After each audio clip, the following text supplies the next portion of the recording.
Hello, my name is Anneshia Freeman. I'm also known as the locksmith because I make keys for locks in the mind. Welcome to episode 1 in my Facebook Live series Facebook Live and YouTube series entitled Automatic React System versus Automatic Response System. Whenever you hear me use certain terms during this four-part series, because this is a four-part series and each episode can stand alone, whenever you hear me use certain terms such as lies, issues, unaddressed issues, or the buttons people push, I'm referring to the same thing.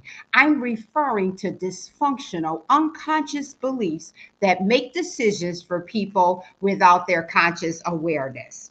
So, I'm going to talk about some dysfunctional unconscious beliefs today and the directives that they issue. So, these beliefs, they issue directives to people in their unconscious mind that people automatically respond to or react to, rather. So, they react to the dysfunctional beliefs. But once they reprogram their belief system, they learn to respond to the same stimuli in a very different manner because they are responding based on a functional belief being triggered as opposed to a dysfunctional belief. So sometimes the reactions that people have when these lies are triggered, they're overt. They have an overt reaction, but sometimes the reaction is more subtle. It's covert. So I'll talk about both types of reactions.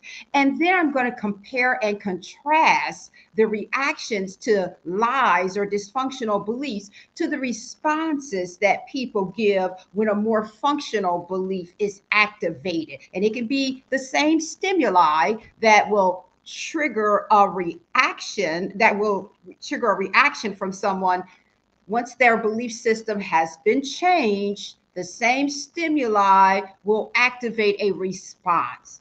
So I'm going to talk about the difference first of between react and response. So I looked them up in the dictionary, and they were using the terms. Most dictionaries, I looked up three dictionaries, they were using the terms interchangeably, react and respond. So I found another source that explains it a little better. And so I found a source by a noted psychologist where she talks about the difference between react and response. So she said that reacting is more of an emotional response. So she did use terms too, but she said reacting is instinctive and can be impulsive and influenced by past experiences or fears. And so I agree with that part of her explanation because many of these dysfunctional unconscious beliefs are programmed into people's minds during the formative years. Now, there are exceptions to the rule, but usually the programming happens during those critical foundation years. And she goes on to say that responding is more thoughtful and deliberate, and it takes and a person considers the situation and the options and makes a conscious decision. Now, I slightly disagree with that. I agree to a certain extent when people, take time to think and then they respond in accordance to their determinations, and their analysis. They make a certain decision and then they respond. But a response from a healthy belief system can be just as automatic as a reaction from a negative belief. So that's the only part that I have my different opinions about. And I'm going to give some examples now.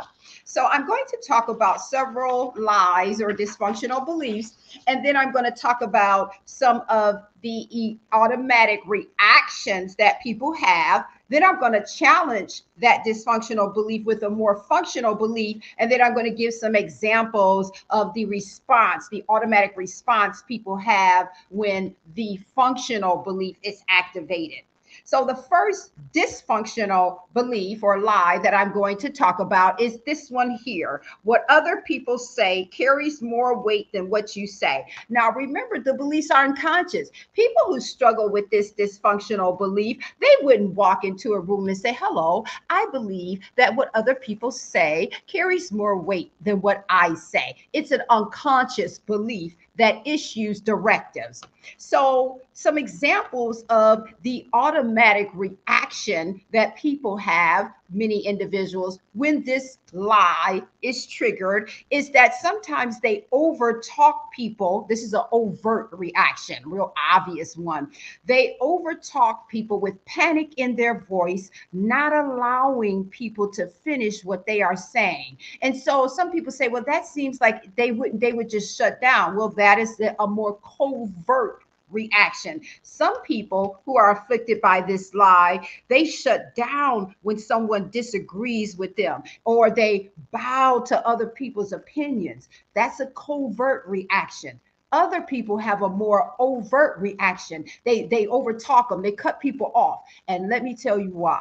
They cut people off and overtalk people because this dysfunctional belief says that if the other individuals get what they're saying out into the atmosphere, what they're saying will carry more weight than anything you could possibly say in return. So they panic and they cut people off because what the lie is saying to them, the lie is saying you have to stop them from speaking, because if they articulate if they finish articulating what they think or their opinion, it's going to carry more weight than anything you could possibly say in reply. So a more functional belief, and on these are my cognitive restructuring cards. I have a set of 100 victim beliefs and a set of 100 villain beliefs. So on the back, so this is the lie or the dysfunctional unconscious belief. I have a whole paragraph that's a more functional belief that challenges what the lie is saying. So I'm just going to summarize it with a couple sentences. So a more functional belief is people have a right to their opinions, and so do you. And you can agree to disagree with people. So what other people say doesn't necessarily carry more weight, because if you're talking about opinions, you can both be wrong. Both parties can be wrong, right? But people have a right to articulate what they think, and you have a right. And what other people say doesn't carry more weight than what you say unless you give it more weight. So here is some automatic responses that some individuals have who operate out of the functional belief. They'll articulate their opinion unapologetically. That's an overt response. They unapologetically they unapologetically communicate what they think, even if someone disagrees with them. A more covert way that they respond is they wait for people to come to finish talking. So if they're at a meeting, they will give someone the opportunity to finish, expressing what they think, even if they totally disagree with what that person is saying. They give them time to finish. They don't cut them off. They wait their turn, and then they express their opinion, even if it's completely different than what the other person has just communicated. So that's a more covert response. So the next lie that I'm going to discuss is this one. What other people think is more important than what you think or know to be true. Remember, this is an unconscious belief. People who are afflicted by this lie wouldn't usually walk into a room and say, hello, I think that what other people think is more important than what I think or even know to be true. It's unconscious. And a lot of people I've worked with, and I've been doing cognitive restructuring for 21 years. A lot of people I've worked with, when we get to this live, they'll be like, well, Miss Freeman, I don't care what anybody thinks. But they have already articulated that they make decisions based on what they want people to think and based on what they don't want people to think.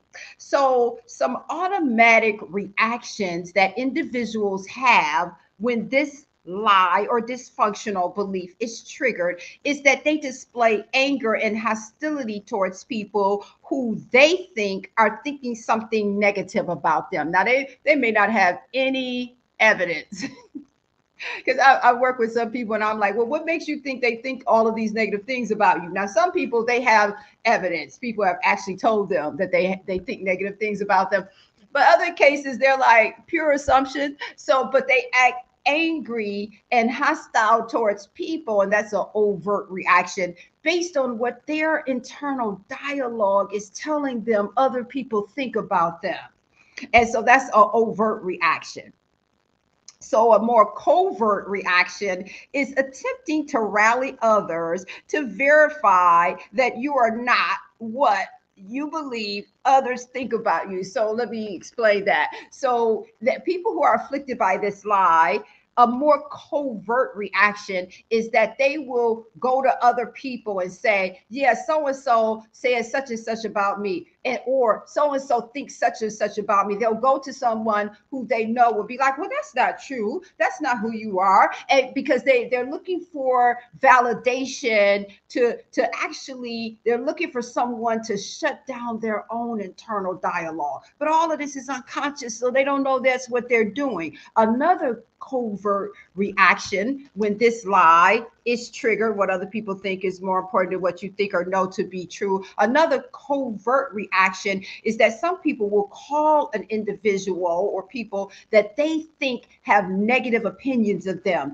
and they will call and start a very general conversation trying to listen to that person's vocal tone and voice inflection to see if there's any validation, to see if that person, has something in their vocal tone or voice inflection that confirms what the lie afflicted person thinks the other individuals think about them. I know that's a little verbose, but I hope I made sense with that.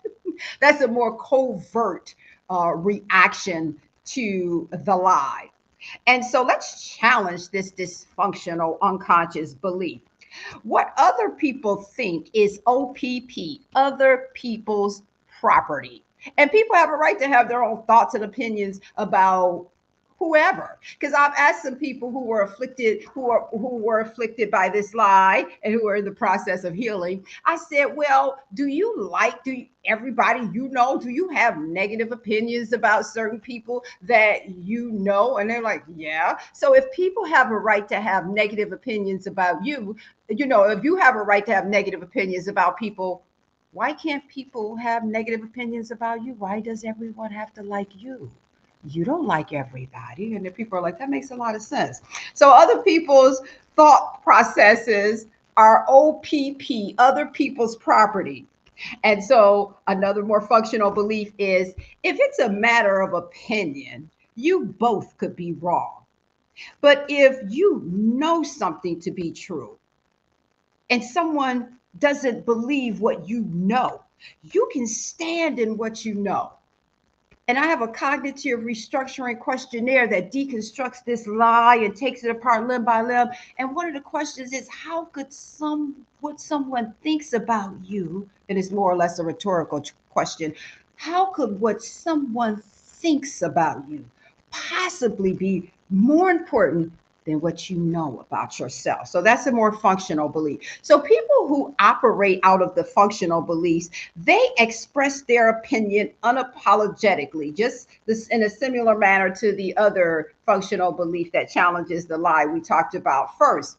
It's pretty much the same thing because these two beliefs go together. What other people say carries more weight than what you say, and what other people think is more important than what you think or know. They work, these beliefs work together. So people who operate out of the belief that what other people think is OPP, other people's property, and I'm not responsible for other people's property, they can express their opinion unapologetically, because they don't feel like what other people's opinions or what other people articulate, like that doesn't cancel out what you think or what you know to be true. That's an overt response.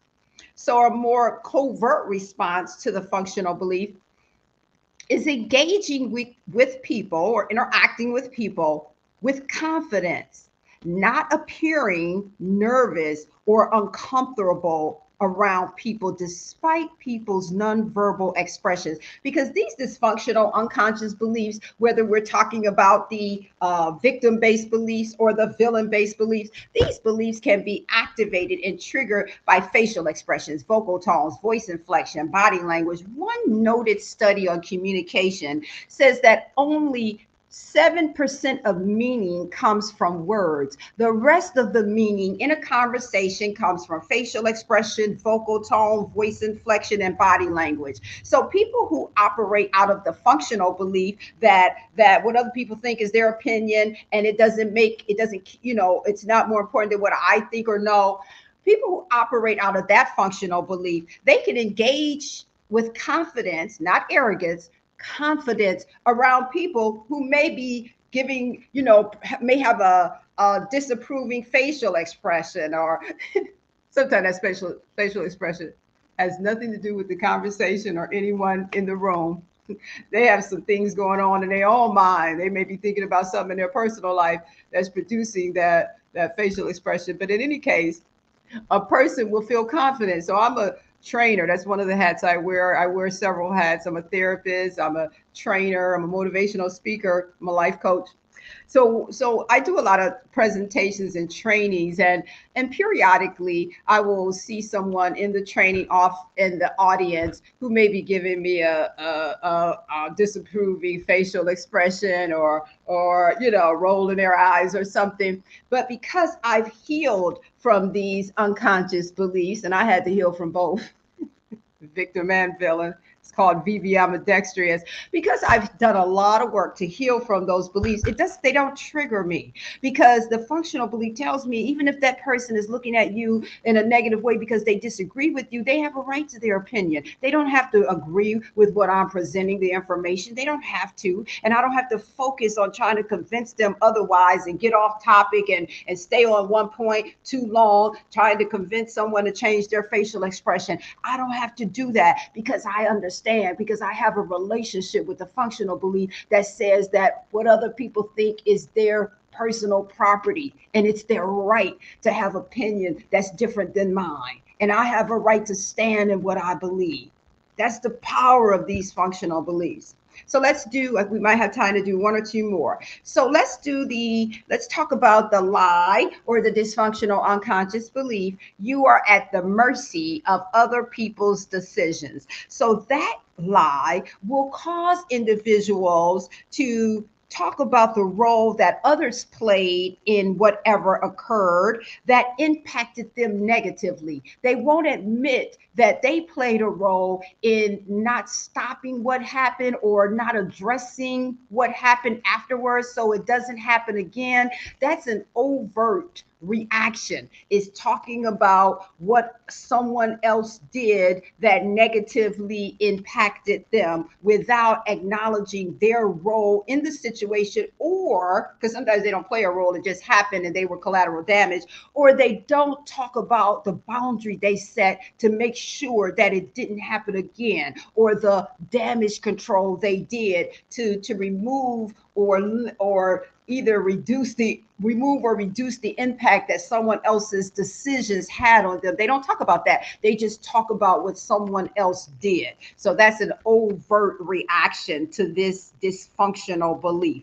A more covert reaction is to attempt to rally others in character assassinating people who were involved in whatever happened that impacted them. So they call it, one of my mentors call it awfulizing. He made that word up, but I like it. He says they go around awfulizing other people, or character assassinating individuals who made a decision that negatively impacted them.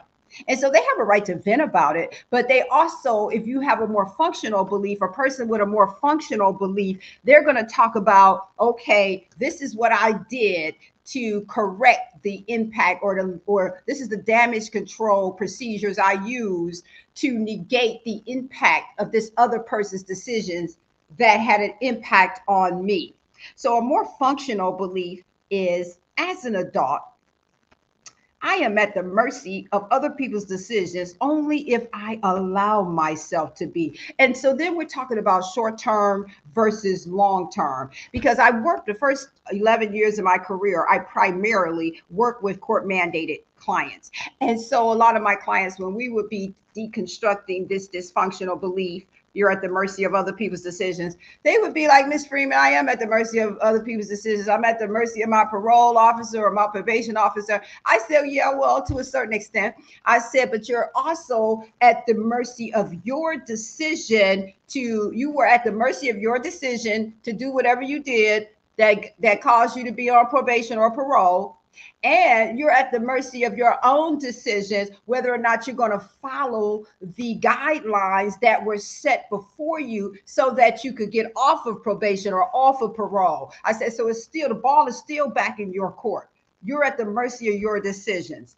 And then another functional belief is you can pong if someone pings. And I'm not talking about, and you have to make this clear when you're talking to certain people, I'm not talking about doing anything violent or illegal. I'm saying that if someone makes a decision that negatively impacts you, they didn't consult you, they didn't ask you how you felt about their decision, they just made a decision that negatively impacted you. You don't have to accept that. They ping, now you can pong, meaning that you can say, okay, I didn't agree to that decision you made. It has negatively impacted me. Now, this is what I'm going to do to remove the damage that decision did to me. Or you're going to set a boundary. You can set a boundary with that person so that doesn't happen again.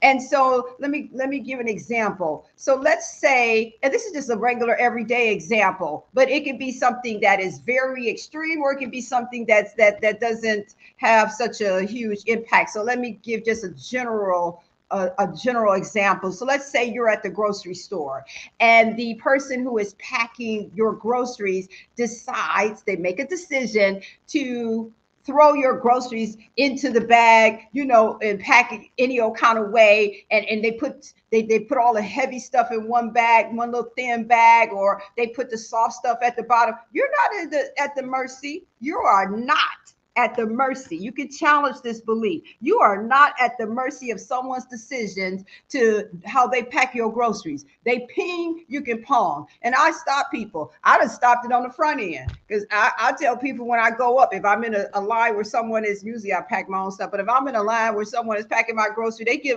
a little didactic, a little lecture about the proper way to pack my groceries. And I do it in a very respectful, conversational tone, right? But if I'm, just busy putting the stuff on the counter and, on the little the little ramp that you put your groceries on, if I'm busy and I didn't tell the person, and I look over and they're not packing my groceries properly, I stop them. I say, no. So let's stop, because that my groceries need to be packed a certain way so they don't get damaged when I'm transporting them to my house, right? So that is an example, just a basic one.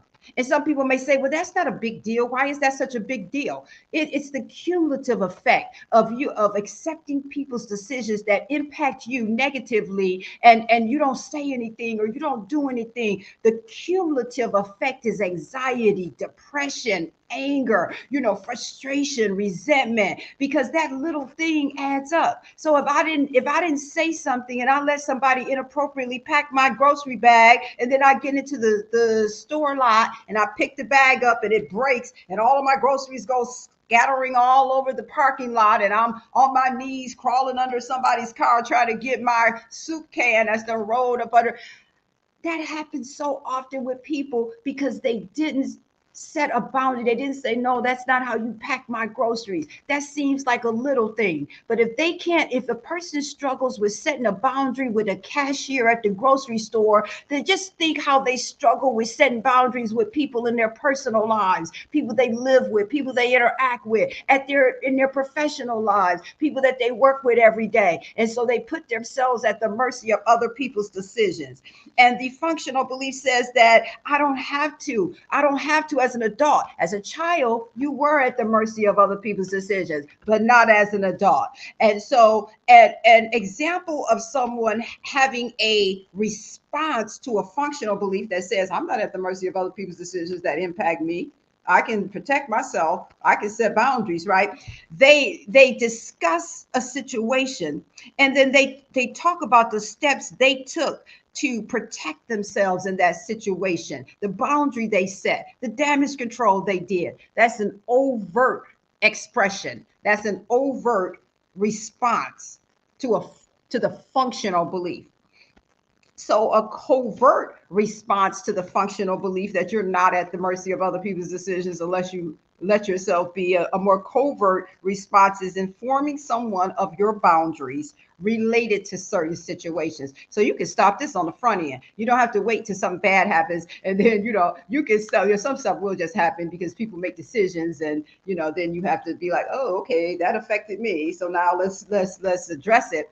But some things you can address on the front end by just communicating boundaries, up front with people, what works for you, what doesn't work for you, what you accept, what you don't accept. And there's ways to do it where it doesn't come across as aggressive. You can use a conversational tone. You can use assertive communication. There's 5 communication styles, and the only healthy one is assertive.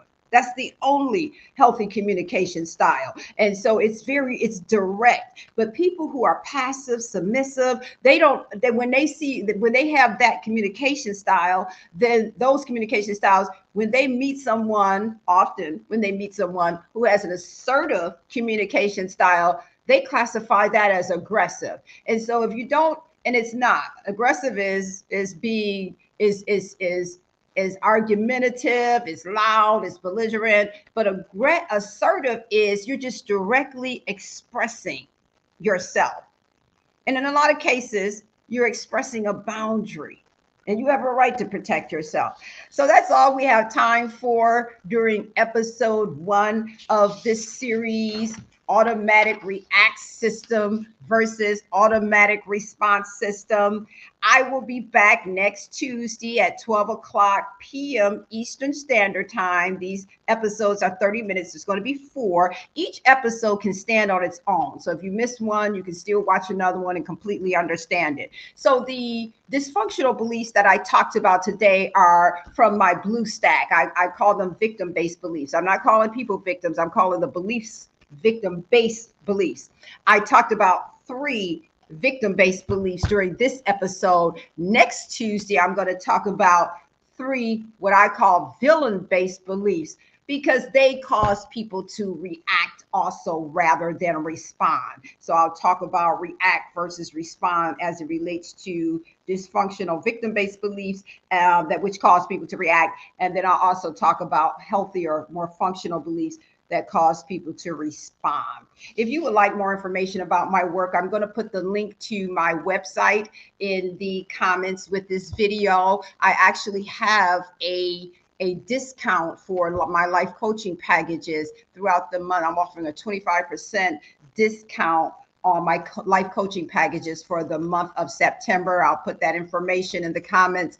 And I also have products. So I'll put the link to my store page in the comments also. You can purchase one of my workbooks that comes with a set of the 100 most commonly seen victim beliefs and a set of the 100 most commonly seen villain beliefs off my store page. I also have another workbook that comes with the cards. But if you buy the first workbook and the card set, you can just order this workbook by itself. This workbook is entitled My Unaddressed Issues Make My Budget and My Schedule. Every one of these dysfunctional beliefs make demands on people's time and money. I have a master's in social work and a master's in business administration, so I know how to quantify the impact of the beliefs. I also have a workbook entitled The Adult Reenactment of the Childhood Script that is available on my website. And so I have a book entitled What's Really Going On that has 31 cognitive restructuring articles that were originally featured in a bi-weekly column that I had for several years in a newspaper. My life story, I released my life story earlier this year. I'm a person in long-term recovery from childhood trauma and addiction. I have 24 years clean.